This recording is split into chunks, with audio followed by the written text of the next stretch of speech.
So this is Japan's most remote ramen, and I travelled 805 miles to try it.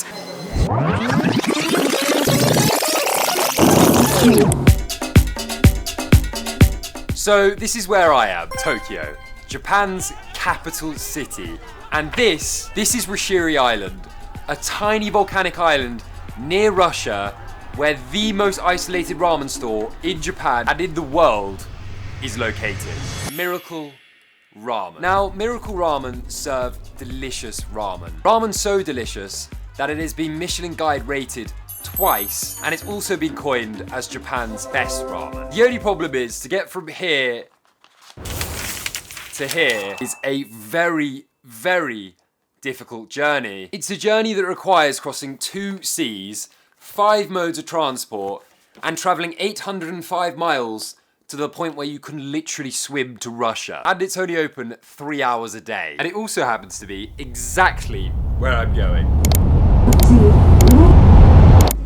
Now, you might be wondering what it is that I'm doing in an airport. I mean, I'm sure from what you've heard, Japan has the fastest railway network in the world, but it's not that fast. I mean, Japan tip to tip is 3 times the length of England, which is kind of hard to comprehend, really. And, well, a lot of the islands aren't even connected by rail. So yeah, what that means is that I'm getting my first domestic Japanese flight. Which, you know, should be interesting. I mean, everything else in Japan is different, so why wouldn't flying? I mean, I hope it's not too different.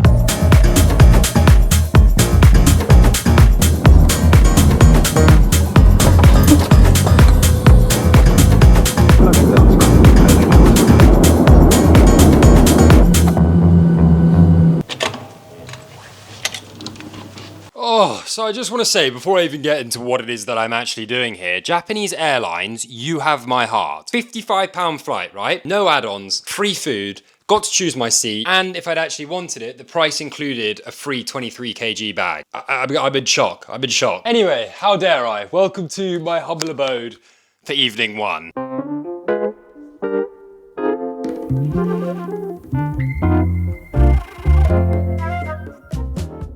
Now, for those of you who are unsure as to where I currently am, I'm currently in Sapporo, which is the largest city in Hokkaido. Now, for those of you who know Japan, you might be wondering like why it is that I'm even here. And to be honest, there's actually a multitude of reasons.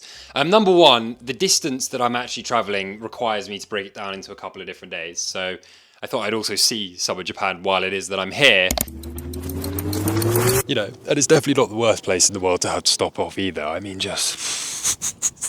it's quite the view, eh?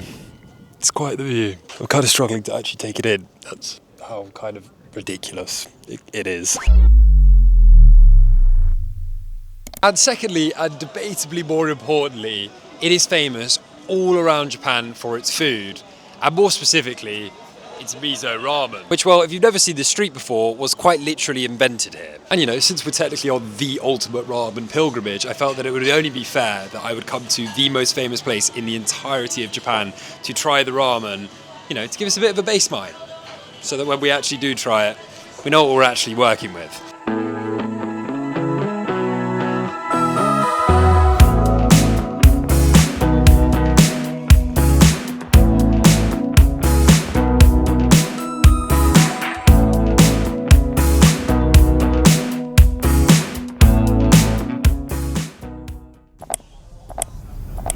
Right, well, final review is that maybe not as good as I initially thought. I think I was just a little bit hungry at the start, but you win some, you lose some. But the great news is that there's also an entire row of them, so we can just go somewhere else instead.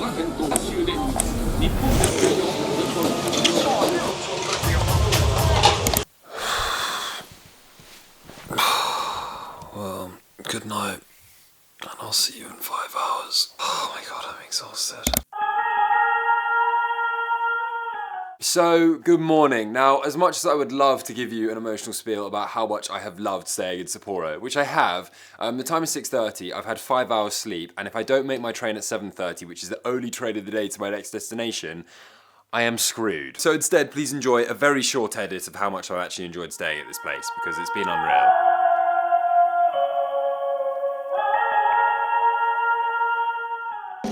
Right, well, short but sweet. On to the next. I actually think it's quite difficult to contextualise how screwed I am if I miss this train. And I've got 10 minutes to make it.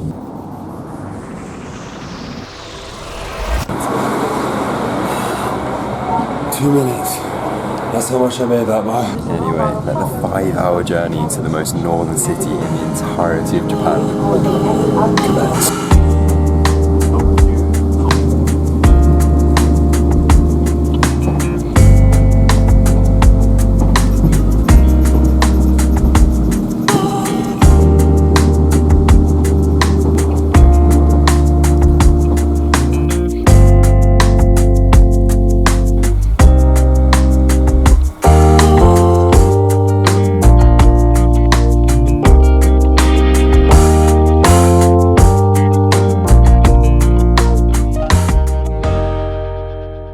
So welcome to Cape Soya, the most northern point in the entirety of Japan. Now a little bit of context for, just how far north we actually are, just in case you weren't impressed enough already by the fact that it's the most northern point, is that, well, on a sunny and clear day, you can see Russia. You can't see it today, annoyingly. And another thing that's kind of a shame, but also simultaneously kind of really not a shame, is the fact that if you come here during the winter, the temperatures get so low that you can literally see ice flows coming from Russia, which would be kind of cool, but it'd also be like -20, and I don't really fancy that. Right, well, side quest within a side quest complete. I'm now going to go promptly park myself at the bus stop, because there's 4 buses a day, and if I miss that, I'm kind of screwed.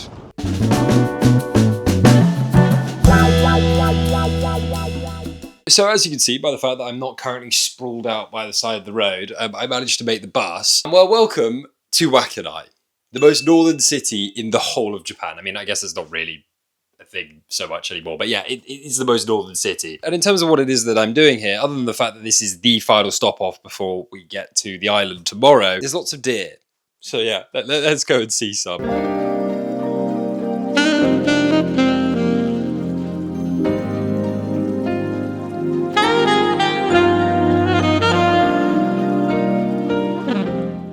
According to the lady that runs the hostel here, there actually happens to be more deer here than humans. Other than the fact that that deer was terrified of me, I do kind of feel like I just had my day of that for a moment. That was kind of nice.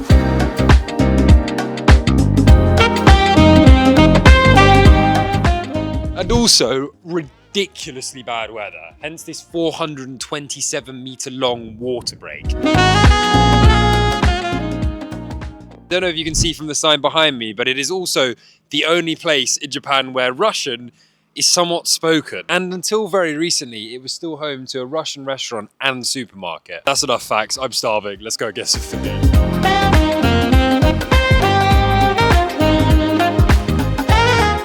And then on top of that, they're also famous for their sea urchin, which I have never tried before.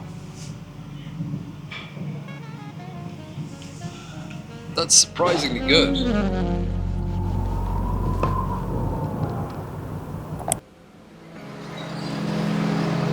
So, good morning on what I really must say is an absolutely stunning morning in Wakkanai. Now I've just got to catch the only ferry of the day that gets me there on time.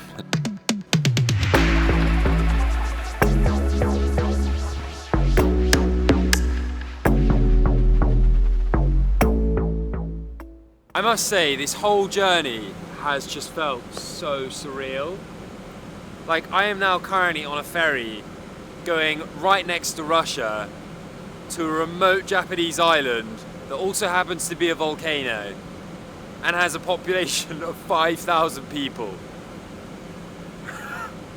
I don't even know how I get myself in these situations, man.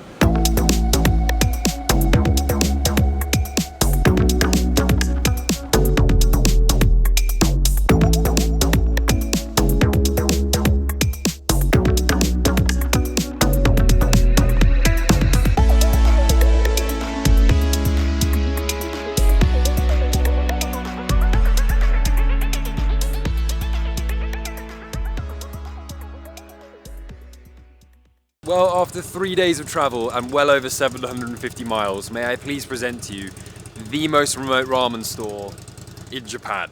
And probably the world at that, to be honest. And this isn't just any old ramen shop either. It's made the Michelin guide twice and is frequently known as the best ramen in the country. But yeah, time to do probably the most important thing and the reason that I tried to get here as early as possible, and that is write my name on the sign-up sheet. Because, well, this place gets ridiculously busy and it's only open for like 2.5 hours a day. Right, well, it's safe to say that because it's off season, I may have got a little bit keen, but it's now time to eat, so yeah, let's go try this. Hittori, gozaimasu.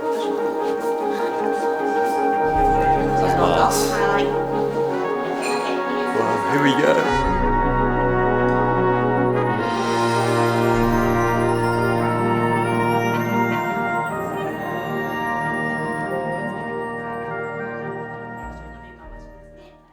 Well, 805 miles later, we've made it.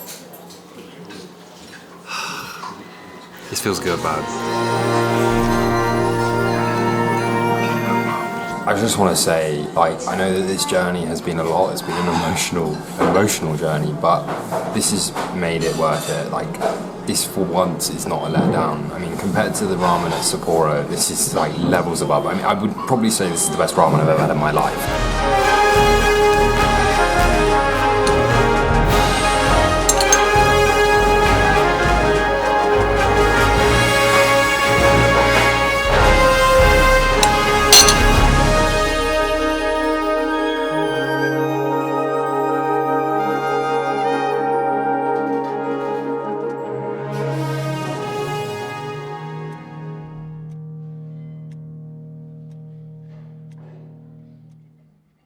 But yeah, £5.50 later, my 3-day adventure draws to a close. I am going slightly delirious at this point, to be honest, but yeah, what can I say? Book that trip. Who knows where it'll possibly take you. Realise I've now got to do it all in reverse. Oh, God have mercy.